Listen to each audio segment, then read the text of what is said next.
नमस्कार दोस्तों, story inspired YouTube channel पर आप सभी का स्वागत है। दोस्तों, ऐसी कौन कौन सी बातें हैं जो किसी व्यक्ति को नहीं बताना चाहिए।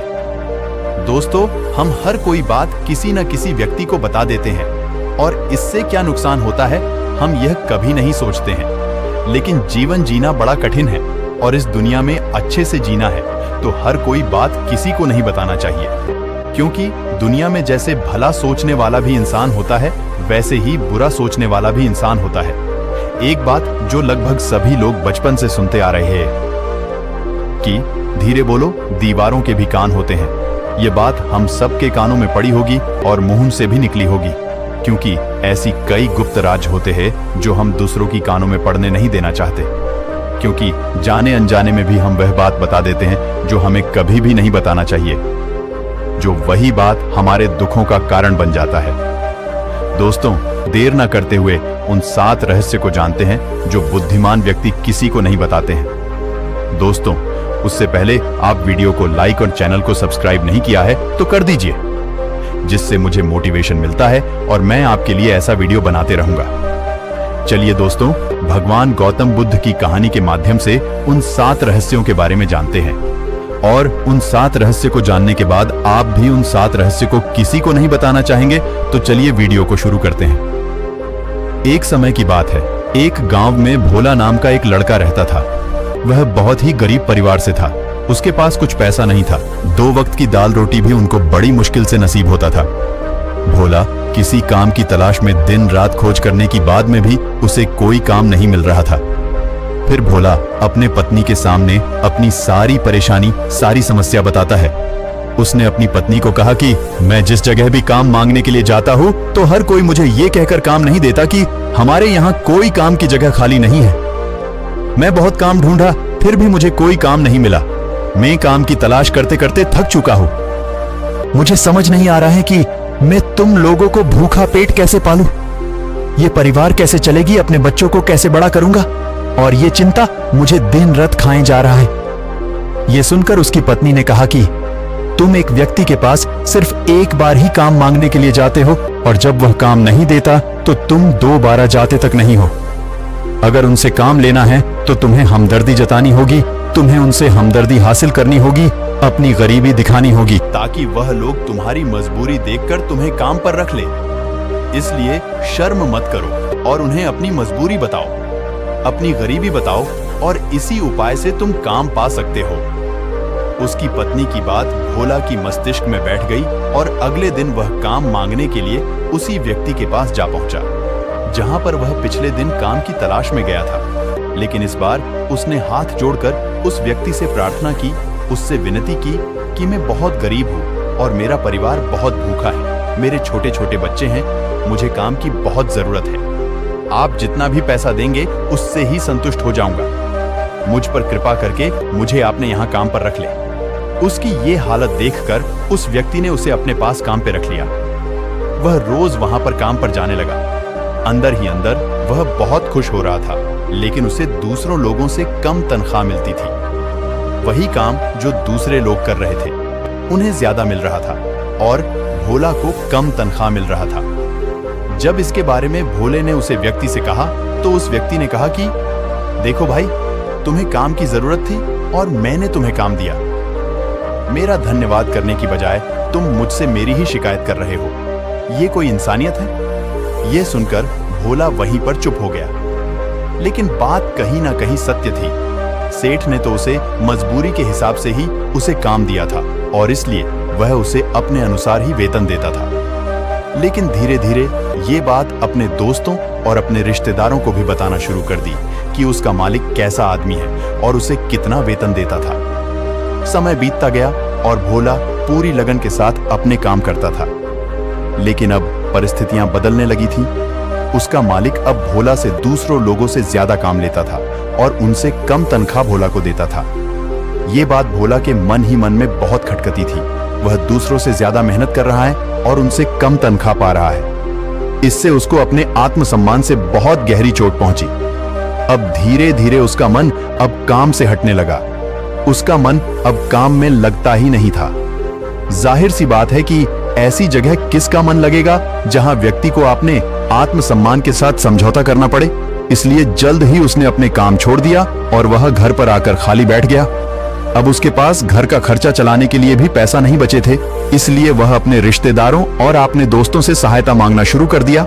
लेकिन उसके दोस्तों और उसके रिश्तेदारों उसके सामने तो उसे दया की पात्र समझते थे, उसे दिलासा देते थे, लेकिन उसके पीछे उसका मजाक उड़ाते थे। वह कहते थे कितना बेवकूफ है, उसके मालिक ने इतना काम लिया और बेचारा को पैसा भी नहीं दिया। अरे हम इसको पैसे दे दे तो ये कल हमारा भी पैसा वापस कर पाएगा। इसकी पैसा देने की हालत है, काम तो इसके पास कुछ भी नहीं है, पैसा कहां से लाएगा। और इसकी वजह से भोला की हालत दिन ब दिन खराब होती जा रही थी। अब भोला दिन रात तनाव भरी जिंदगी जीने लगा था।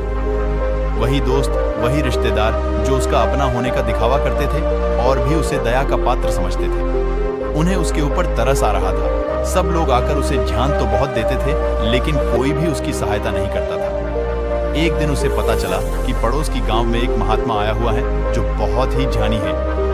भोला इतना तनाव में था कि उसे कोई रास्ता ही नजर नहीं आ रहा था, इसलिए वह जंगलों की ओर चल पड़ता है और रास्ते में उसे उस महात्मा की कुटिया दिखाई देता है और उस महात्मा के पास पहुंच जाता है। वहां जाकर भोला सीधा महात्मा के पैरों में गिरकर रोने लगता है।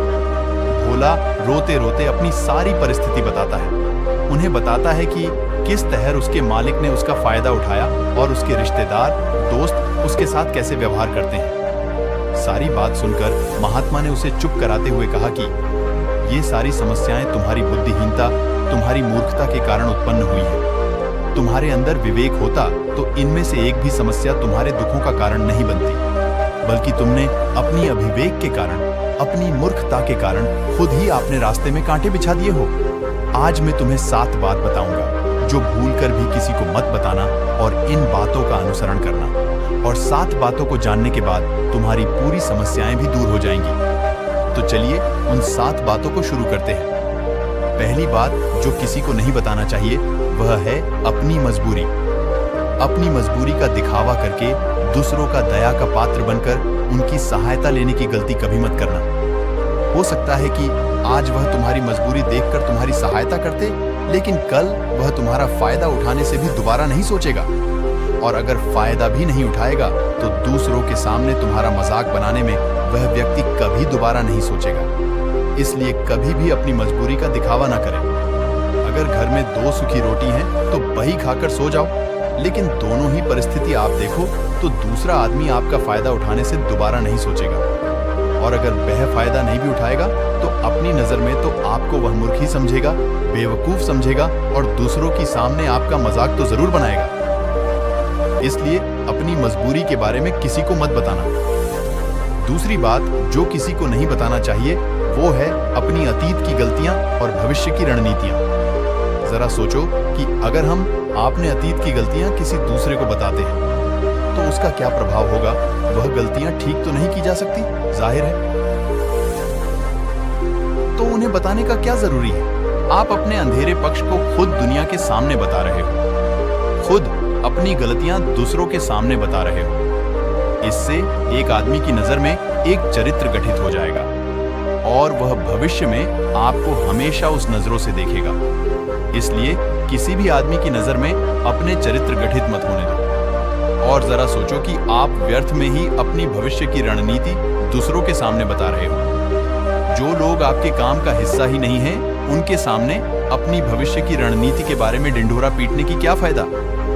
तीसरी बात जो किसी को भी नहीं बताना चाहिए वो है घर की बातें। जो भी हमारे घर के अंदर आपस में बातचीत होती है, हमारे माँ बाप के साथ, हमारी पत्नी के साथ, हमारे बच्चों के साथ, हमारे भाई बहन की बात, वह बातें परिवार ही तक सीमित रहना चाहिए। अगर आप ये बात दुनिया के सामने ढिंढोरा पीटते हो तो दूसरों को आपके घर में घुसने का एक मौका मिल जाता है और वह इसका फायदा उठाने से कभी भी दोबारा नहीं सोचेंगे। वह आपकी परिवार के सदस्य को आपसे दूर लेकर जाने की कोशिश करेंगे। इसलिए अपनी घर की बातें और अपनी घर की लड़ाई झगड़ा किसी के सामने मत बताना। चौथी बात जो किसी को भी नहीं बताना चाहिए वो है अपनी आमदनी। आप अपनी आमदनी ना बताने के पीछे क्या जरूरी हो सकता है। जरा सोचिए कि आप अपनी आमदनी अपने दोस्तों को बता देते हैं, तो जब आपके दोस्तों को जरूरत पड़ेगी तो वो सिर्फ आपको ही याद करेगा, क्योंकि उनको पता है कि आपकी आमदनी ज्यादा अच्छी है, तो आप ही उनकी सहायता कर सकते हैं और इसलिए ज्यादा लोग आपसे सहायता मांगेंगे। और जब आप उनकी सहायता नहीं करेंगे तो वो सोचेंगे कि इस आदमी के पास पैसा रहकर भी सहायता नहीं कर सकता है, और इसलिए आपकी आमदनी दोनों दोस्तों के बीच एक झगड़े का कारण बन सकता है। कम आमदनी होगी तो लोग मजाक उड़ाएंगे और ज्यादा आमदनी होगी तो लोग आपसे सहायता मांगेंगे। इसलिए आप अपनी आमदनी बताने की कोई जरूरत नहीं है। पांचवी बात जो मैं आपको बताने वाला हूं उसे अपनी गांठ बांध लेना और किसी को यह बात मत बताना, वो है अपनी कमजोरी और अपनी ताकत। अक्सर इंसान को पता नहीं होता है कि उसकी कमजोरी और उसकी ताकत क्या है, लेकिन आपको अपनी कमजोरी और अपनी ताकत पता है तो पहली बात तो आप बहुत ही बुद्धिमान आदमी हैं, और दूसरी बात आपको ये बातें किसी से साझा नहीं करनी है, क्योंकि अगर आपकी कमजोरी दूसरों को पता चल गई तो वह आपकी कमजोरी का फायदा उठाएंगे, और अगर आपकी ताकत पता चल गई तो वही ताकत आपकी कमजोरी बन जाएगी, क्योंकि वो ताकत दूसरे आदमी को पता है और वो ताकत की कमजोरी भी ढूंढ ही लेगा। अपनी कमजोरी और अपनी ताकत अपनी पत्नी या अपने पति को भी नहीं बताना चाहिए, क्योंकि इसके बाद आपको हमेशा घर में दब कर रहना पड़ेगा। छठवां बात जो किसी को भी नहीं बताना चाहिए वो है अपने मित्र और अपने शत्रु। आप अगर अपने मित्रों के बारे में अगर दूसरों लोगों को बताएंगे तो वह आपकी मित्र के साथ अपनी घनिष्ठ बनकर आपको धोखा दिलवा सकते हैं, आपकी गहरा मित्र को आपसे दूर करवाने का प्रयास कर सकते हैं। अक्सर आम आदमी ऐसा नहीं करता, लेकिन आपका दुश्मन ऐसा करने की कोशिश कर सकते हैं। और दूसरी तरफ आपकी शत्रु का भी किसी को नहीं पता लगना चाहिए, क्योंकि आज जो आपका मित्र है अगर कल वह आपका दुश्मन हो गया तो वह आपका दुश्मन के साथ ही मिलकर आपको परास्त कर सकता है, आपको धोखा दे सकता है। इसलिए अपने सबसे अच्छे दोस्त को भी अपने दुश्मन के बारे में कभी मत बताना। सातवां और आखिरी बातें मैं जो बताने जा रहा हूं जो किसी को भी नहीं बताना चाहिए वो है दान करना। आप जो दान करते हो तो दान के बारे में भी किसी को नहीं बताना, नहीं तो दान करना व्यर्थ हो जाता है, बेकार हो जाता है। जब आप अपनी दान का डिंडोरा पीटते हो तो तब आप ये जताना चाह रहे हो कि मैं कितना बड़ा दानी पुरुष हूं और मैं सबको दान कर सकता हूं। ये आपके अंदर एक अहंकार निर्मित करेगा। इसीलिए दान गुप्त रूप से किया जाना ही अच्छा होता है और उतना ही फलस्वरूप होता है। ये 7 बातें जो महात्मा ने जो भोला को बताई, इनमें संसार की सभी सिद्धांत छुपे हुए हैं। इन बातों का अनुसरण करते हुए आप अपने घर में सुख शांति बना सकते हैं और घर की झगड़े हमेशा के लिए दूर कर सकते हैं। दोस्तों, अगर आपको यहां बताए गए बातें अच्छी लगी हो तो वीडियो को लाइक और चैनल को सब्सक्राइब करें और साथ ही अपने दोस्तों को शेयर करें। दोस्तों, स्टोरी इंस्पायर्ड यूट्यूब चैनल पर अपना कीमती समय देने के लिए दिल से धन्यवाद।